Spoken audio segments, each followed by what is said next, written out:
So magandang hapon mga kababayan. Nandito po tayo ngayon sa Mandawi City. Papuwi na tayo pa itong opisina mga kababayan. By the way mga kaibigan, magko-comment po tayo ngayon. Si Kibuloy nag-file na ng kandidatura bilang senator. Ito ay napakagandang balita mga kababayan, para ang basura naman sa Senate tuluyan ang mabura. So by the way mga kababayan, kung hindi ka pa nakasubscribe sa aking channel, pasubscribe naman, pa-like and share ang ating video para naman madagdagan ang ating mga subscriber. Kung mabigat man sa iyong kalooban, papasalamat pa rin ako sa inyo dahil patuloy pa rin kayong nanood ng ating mga video. By the way mga kabit, ito ang pinakamaganda mga kababayan. Alam mo mga kababayan, ito si Kibuloy ay wala talaga itong kasalanan. Ito ay isang demolition job bilang taga-suporta ni PRRD. Ito napakaganda. Kibuloy, solid tayo dyan mga kababayan. Kibuloy tayo. Kibuloy tayo mga kababayan. Alam mo naman si Kibuloy, marunong at napakabait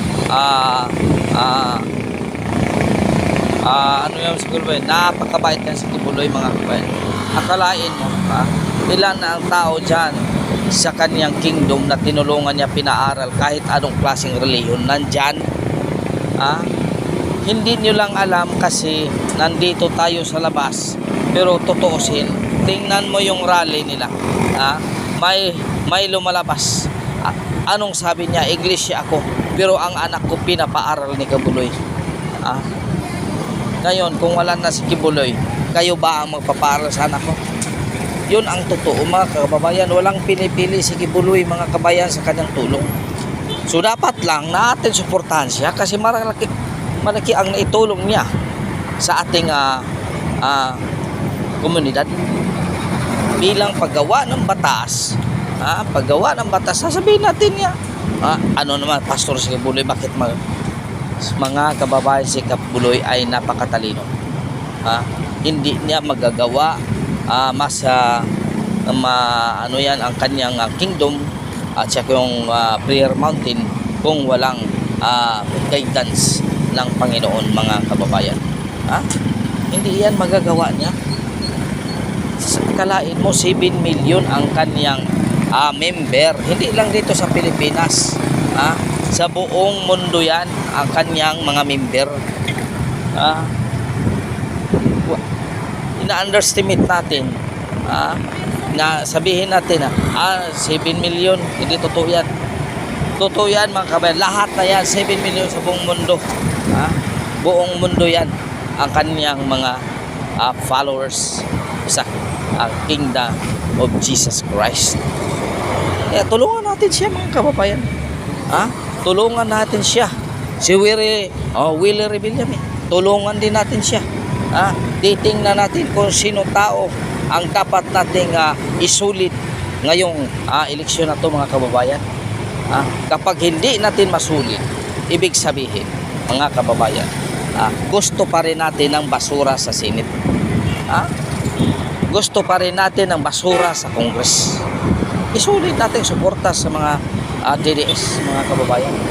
Isulit natin. Kung sumuporta tayo, huwag natin suportan itong mga taong basura na. Bakit kailangan natin ng basura sa Senate? Tingnan mo sa Congress, maraming basura. Anong nasa isipan? Puro ayuda.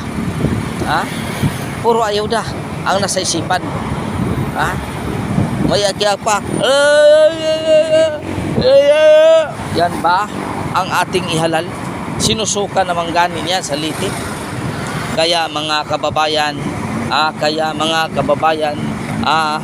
sulit tayo. Wag nating sulit na yung suporta. Ibuhos natin lahat ang suporta para 2028 sulit din tayong magsuporta. Huwag na tayong gagawa niya ng mga basura dyan. Yung mga basura to, makwawala na yan. Isali na yan sa biodegradable. Isali na yan. Isali na yan sa malata. Yung hindi malata, iwanan ano natin sa Congress. Ha? Kasi hindi yan basura, kasi hindi malata. Ha? Yun ang totoo mga kababayan. Isulit natin ang suporta ngayon. Leksyon na to. Isulit natin na magkaisa tayo. Huwag tayong batumpik-tumpik pa. Ha? Ganun talaga ang ating suporta mga kababayan.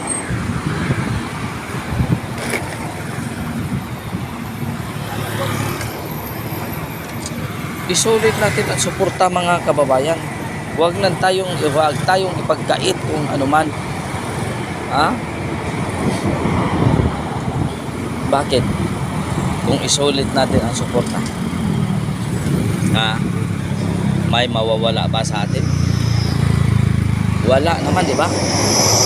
Isulit natin ang suporta sa mga taong nangailangan ng tulong. Sa mga taong hindi pa naging politiko pero marami nang natulungan. Ha? Ito na ang ating gagawin mga kababayan. Huwag na tayo magpatumpik-tumpik pa. Ha? Gawin na natin. Maraming salamat mga kababayan. Hanggang dito na lang po ang inyong vlog. So napaka-traffic mga kababayan. So mag-ingat po tayo. So maraming salamat. God is good all the time. All the time. God is good. Petseng nyo, kaninyong tanan mga kababayan. Maraming salamat sa inyo.